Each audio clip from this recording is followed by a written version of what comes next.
Hello everyone, this is Arun Kumar. Welcome to study UP board class पर। तो जो हमारी सीरीज चली थी साइंस की 20 MCQ की, ये उसी का सेट थर्ड है जो सन 2023 का। इससे पहले 24 के हम सभी सेट कंप्लीट कर चुके हैं और ये हमारे 20 MCQ क्लास 10th के लिए काफ़ी इंपॉर्टेंट होने वाले हैं जो सन 2025 के लिए आने वाले हैं। तो चलिए फिर इससे स्टार्ट करते हैं। तो हमारा फर्स्ट क्वेश्चन है, प्रकाश के परावर्तन के सदैव नियम सत्य होते हैं। मतलब पूछा गया है कि प्रकाश के परावर्तन के जो नियम होते हैं वो सदैव सत्य होते हैं कब? केवल अवतल दर्पण के लिए, केवल उत्तल दर्पण के लिए, केवल समतल दर्पण के लिए। इसमें से दिया है और इनमें से सभी। तो पूछा गया प्रकाश के परावर्तन के नियम सदैव सत्य होते हैं। दर्पण के लिए, अवतल के लिए भी होते, उत्तल के लिए भी होते और समतल के लिए। तो इस प्रकार के इसका करेक्ट आंसर क्या हो जाएगा? इनमें से सभी। नेक्स्ट क्वेश्चन देखते हैं। क्वेश्चन नंबर 2 में पूछा गया है, किसी वस्तु का आवर्धित काल्पनिक प्रतिबिंब बन सकता है। मतलब ये पूछा काल्पनिक प्रतिबिंब कब बन सकता है? तो उत्तल लेंस द्वारा, उत्तल दर्पण द्वारा, अवतल दर्पण द्वारा। तो जो देखो काल्पनिक बनता है, क्योंकि आभासी किसका बनता है, किस में बनता है? अवतल लेंस में। तो जो काल्पनिक बनेगा वो रियल तो होगा नहीं, आभासी होगा। तो कौन सा हो जाएगा हमारा? अवतल दर्पण। नेक्स्ट क्वेश्चन देखते हैं। अत्यधिक उच्च प्रतिरोध वाला पदार्थ कहलाता है। मतलब जिस पदार्थ का अत्यधिक प्रतिरोध हो तो वो पदार्थ क्या कहलाता है? तो आंसर हो जाएगा विद्युत रोधी, क्योंकि उसमें क्या होता है? प्रतिरोध अधिक होता है, उच्च होता है।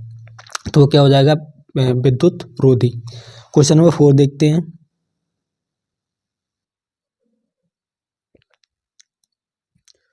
अब पूछा गया शक्ति की इकाई है, मतलब विद्युत शक्ति जो होती है उसकी इकाई क्या है? तो शक्ति क्या होता है? पावर। और पावर को किस में नापा जाता है? हमेशा वाट में, क्योंकि वोल्ट किसकी होती है?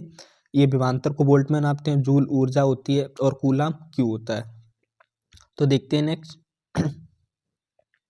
क्वेश्चन नंबर 5 में पूछा किसी विद्युत केतली में प्रवाहित धारा 3 गुनी कर दी जाए तो कर देने पर केतली में ऊष्मा की मात्रा हो जाएगी। मतलब पूछा कोई विद्युत केतली है जिसमें क्या कुछ चीज मतलब कर दी है, उसमें कुछ रखा होगा, तो जब उसकी ऊष्मा को 3 गुना बढ़ा देंगे तो उसमें जो ऊष्मा की मात्रा हो जाएगी वो कितनी होगी? 4 गुनी, 3 गुनी या 9 गुनी। तो जब किसी की मात्रा बढ़ेगी तो कितनी हो जाएगी? 9 गुनी। याद रखना कितनी बढ़ेगी मात्रा? 9 गुनी। नेक्स्ट क्वेश्चन देखते हैं। क्वेश्चन नंबर 6 में पूछा गया है, आ, एक व्यक्ति दूर स्थित वस्तुओं को स्पष्ट रूप से देखने में असमर्थ है, उसके लिए नेत्र दोष होगा। मतलब क्या होता है? देखो दो दोष होते हैं, एक दूर दृष्टि दोष, एक निकट दृष्टि दोष। तो दूर दृष्टि दोष या दीर्घ दृष्टि दोष में क्या होता है कि हमें दूर की वस्तुएं नहीं दिखाई देती हैं, लेकिन हमें पास की वस्तुएं नहीं दूर। इसमें पूछा गया दूर, यदि वस्तु को दूर की देखने में असमर्थ है और उसके नेत्र दोष होगा। तो दूर जो देखो हमें दूर की वस्तुएं अगर नहीं दिखाई दे रही हैं लेकिन पास की वस्तुएं सभी स्पष्ट दिखाई दे रही हैं, तो हमारा इसमें क्या हो जाएगा? दूर दृष्टि दोष। और निकट की वस्तुएं हम देख पा रहे हैं लेकिन दूर की नहीं और निकट की दिख रही है, दूर की नहीं दिख रही है, तो इसमें क्या हो जाएगा? निकट दृष्टि दोष। तो इस प्रकार से हमारा करेक्ट आंसर क्या हो जाएगा? दीर्घ दृष्टि दोष, क्योंकि हमें दूर की वस्तुएं स्पष्ट देखने में असमर्थ है लेकिन हमें पास की वस्तुएं सभी दिखाई दे रही हैं। नेक्स्ट देखते हैं। क्वेश्चन नंबर 7 में पूछा गया है, एक अवतल दर्पण के किसी वस्तु का उल्टा अत्यधिक प्रतिबिंब बनाना, छोटा प्रतिबिंब बनाना, तो वस्तु की स्थिति होनी चाहिए। मतलब हमें कोई प्रतिबिंब बनाना है जो वास्तविक बने, उल्टा बने और अत्यधिक छोटा बने, तो हम जो वस्तु रखेंगे वो कहाँ पर रखी जाए? फोकस पर। नेक्स्ट ऑप्शन देखते हैं, ध्रुव ध्रुव फोकस के बीच, या वक्रता केंद्र पर, या अनंत पर। तो जो हमें वस्तु रखनी होगी वो कहाँ रखनी होगी? अनंत पर। नेक्स्ट देखते हैं, कार्बन को वायु में कार्बन को वायु में जलाने पर कौन सा गैस बनना उदाहरण है? मतलब जब किसका उदाहरण है? ये पूछा है कार्बन को जब हम वायु में जलाते हैं तो हमारी जो गैस बनती, कार्बन डाइऑक्साइड गैस बनती है, तो ये किसका उदाहरण है? देखो कार्बन क्या होता है? सी। और ऑक्सीजन क्या होता है? ओ। ओ को हमेशा दो के साथ O2 लिखा जाए तो क्या हमारा निकलेगा? CO2। इस प्रकार से देख सकते हो दो पदार्थ मिलकर एक पदार्थ बनता है, तो कौन सी अपक्रिया हो गई? हमारी संयोजन अपक्रिया। तो इस प्रकार से इसका करेक्ट आंसर क्या हो जाएगा? संयोजन अपक्रिया। नेक्स्ट देखते हैं। पूछा गया जिंक चूड़ पर तन सल्फ्यूरिक अम्ल की अपक्रिया गैस निकलती है। देखो जिंक पर जब सल्फ्यूरिक अम्ल की अपक्रिया कराते हैं तो गैस, कौन सी गैस निकलती है? तो कौन सी गैस निकलती है हमारी? हाइड्रोजन गैस, क्योंकि ZNO बाहर निकल जाता है, ZnSO4 में होता है। नेक्स्ट देखते हैं। पूछा गया है सामान्य तापक्रम तथा दाब के द्रव्य रूप में पाई जाने वाली अधातु कौन सी है? जो सामान्य ताप और दाब में पाई जाती है वो धातु हमारी कौन सी है? तो उसका अधातु पूछा गया, सॉरी। तो अधातु कौन सी हो जाएगी? फ्लोरीन। याद रखना क्या हो जाएगी? फ्लोरीन। नेक्स्ट देखते हैं। क्वेश्चन नंबर 11 में पूछा गया है, प्रोपेन में क्रियात्मक समूह है, प्रोपेनॉन में। तो इसमें पूछा गया नॉन, और नॉन किस में आता है? जिसमें C डबल बॉन्ड O आता है, इस प्रकार से लिखा होता है। ये सॉरी, ये ये हमारा किसका पहचान होता है, नॉन जिसमें आता है। तो इसका करेक्ट ऑप्शन क्या हो जाएगा, ऑप्शन सी। नेक्स्ट देखते हैं, क्वेश्चन नंबर 12 में दिया गया है, कॉलम ए में दिए गए यौगिकों का सुमेलन कॉलम 3 से दिए गए इससे करना है, कॉलम 20 से करना है, सॉरी यहाँ बी होगा 3 नहीं। तो हमें इसका मैच इस कॉलम से करना है। तो देख लो किसका दिया है। पहले देखो हमें दिया गया एल्डिहाइड, और एल्डिहाइड में क्या होता है, CHO, CHO होता है ना। तो CHO किस में दिख रहा है हमें, SCHO, देखो ये दिख रहा है, CHO दिया गया। तो इसका फर्स्ट का किस हो जाएगा, V से। फिर दिया गया एल्काइन, एल्काइन में क्या होता है, मैंने बोला था इन एन आइन, मतलब एल्काइन में क्या होता है, डबल बॉन्ड वाला। तो इसमें देखो डबल बॉन्ड कहाँ आ रहा है, डबल बॉन्ड हमारा आ रहा है D से। फिर है कार्बोक्सिलिक अम्ल, कार्बोक्सिलिक अम्ल में क्या होता है, COOH। तो COOH कहाँ मिल रहा है हमें, A पर। और इसके बाद दिया गया हेलो एल्केन, एल्केन में क्या होता है, सिंगल बॉन्ड से जुड़े होते हैं सभी। तो हेलो एल्केन, और जिसको हेलो एल्केन मतलब क्या, हेलोजन भी दिए। हेलोजन में क्या आते हैं, हेलोजन का एक्स दर्शाते हैं, जिसमें क्या होता है FCl Br, ये सभी किस में आते हैं, हेलोजन। तो इसमें हेलोजन कहाँ मिला है हमें, हेलोजन B से मिला है। तो इसका करेक्ट ऑप्शन क्या, इससे कहाँ है, B से। अब इस प्रकार से देख सकते हैं ये मैच हो जाएंगे, एल्काइन ये हो जाएगा और कार्बोक्सिलिक अम्ल ये हो जाएगा। आप देख सकते हो फर्स्ट का V से हो जाएगा, और सेकंड का D से, और थर्ड का A से, और फोर्थ का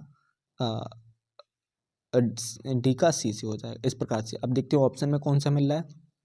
तो ऑप्शन में देखो फर्स्ट का C से गलत है, क्योंकि फर्स्ट का जो हमें मिलाना है वो किससे मिलाना है, B से। फर्स्ट हमारा किससे मिलेगा, B से। एक ऑप्शन ये हो सकता है, और ये आगे देखो फिर क्या है, B D C। तो इसका करेक्ट आंसर क्या हो जाएगा, D से। D में देखो फर्स्ट का हमने B से मिलाया था, V का D से मिलाया था, और C का A से, और D का C से मिलाया था। तो करेक्ट ऑप्शन हमारा क्या था, option number D। Next question देखते हैं,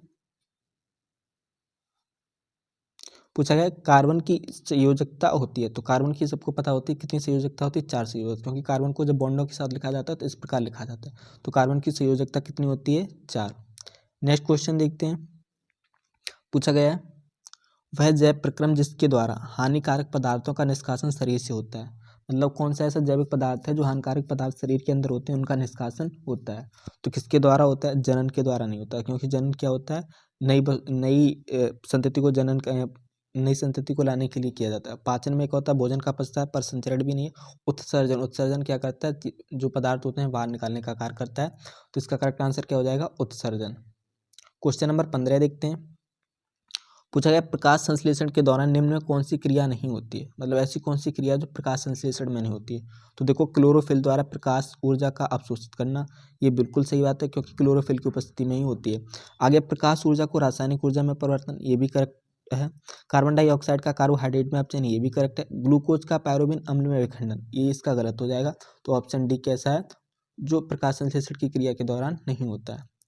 नेक्स्ट क्वेश्चन दिया गया है, प्राकृतिक वर्ण या चयन द्वारा जैव प्रक्रम का सिद्धांत किसने दिया था। तो ये क्वेश्चन लास्ट क्लास में भी आया था, बस क्या था, ऑप्शन सही से चेंज नहीं थे, क्योंकि ऑप्शन में शॉर्ट से नाम दिए गए। तो इसका करेक्ट आंसर क्या आएगा, चार्ल्स डार्विन ने।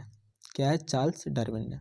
नेक्स्ट क्वेश्चन देखते हैं, पूछा गया मेंडल ने अपने प्रयोग किस पौधे पर किए थे। ये काफ़ी बार क्वेश्चन आ चुका है और आपको भी आसानी से याद हो चुका होगा कि मेंडल ने जो अपने पौधे का प्रयोग किया था वो कौन सा पौधा था उनका, मटर का।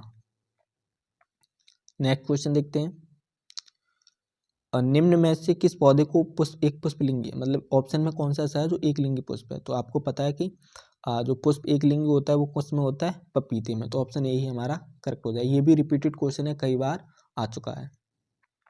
नेक्स्ट देखते हैं, पूछा गया मादा जनन तंत्र के किस भाग में कॉपर टी को स्थापित किया जाता है। देखो कॉपर टी क्या होता है, कॉपर टी का प्रयोग किया जाता है मतलब गर्भ निरोध के लिए। तो जिससे क्या होता है, महिलाओं के मतलब मादा जनतंत्र में लगाया जाता है। तो ये कहाँ पर लगाया जाता है, अंडाशय में नहीं, अंडवाहिनी में भी नहीं, कहाँ लगाया जाता है, गर्भाशय में। तो कॉपर टी का उपयोग कहाँ किया जाता है, गर्भाशय में। तो ऑप्शन सी करेक्ट हो जाएगा। नेक्स्ट देखते हैं, क्वेश्चन नंबर लास्ट हमारा पूछा है किण्वन के बारे में निम्न में कौन सा कथन सत्य नहीं है। मतलब किण्वन के बारे में कौन सा ऐसा कथन है जो सत्य नहीं है। तो यह ऑक्सीजन की अनुपस्थिति में होता है, बिल्कुल सही बात है। यह प्रक्रम सामान्यतः ईस्ट में होता है, ये भी सही है। इस प्रक्रिया में पायरो मतलब अम्ल CO2 तथा एथेनॉल में परिवर्तित होता है, ये भी करेक्ट है। ये गलत हो जाए, यह प्रक्रिया माइटोकॉन्ड्रिया में संपन्न होती है, क्योंकि माइटोकॉन्ड्रिया में ये संपन्न नहीं होती है। ये किस में होता है, ईस्ट में होता है और ऑक्सीजन की अनुपस्थिति में होता है, लेकिन माइटोकॉन्ड्रिया में नहीं होता है। तो इस प्रकार से हमारे 20 MCQ कंप्लीट हुआ और आई होप आपको समझ में भी आए होंगे। इसमें से आपने देखा कि काफ़ी क्वेश्चन ऐसे हैं जो बार बार रिपीटेड हो रहे हैं। जैसे ये हमारा था ये वाला क्वेश्चन नंबर 18 एक लिंगी पुष्प वाला। और ऊपर देख सकते हैं मेंडल के मटर के प्रयोग पौधा कौन सा था, तो मटर का पौधा था, आपको आसानी से पता होगा। और रिपीटेड क्वेश्चन है, तो इस प्रकार से आप देख सकते हैं कि काफ़ी क्वेश्चन ऐसे जो मैं बार बार रिपीटेड हो रहे हैं और हमें आसानी से लर्न भी हो गए होंगे। तो चलिए फिर आज की इस क्लास को यहीं पर एंड करते हो। अगर आपको वीडियो पसंद आई तो लाइक कमेंट शेयर जरूर कीजिएगा तथा साथ ही साथ चैनल को सब्सक्राइब कर लीजिए, जिससे नेक्स्ट वीडियो की नोटिफिकेशन आपको मिलती रहे। और इसका अगर आप PDF पाना चाहते हो तो डिस्क्रिप्शन में लिंक मिलेगी, वहाँ से आप जा सकते हो। और टेलीग्राम ज्वाइन करेंगे, वहाँ आपको पूरा PDF मिल जाएंगे सभी के सभी। तो चलिए फिर आज की क्लास को यहीं पर एंड करते हैं।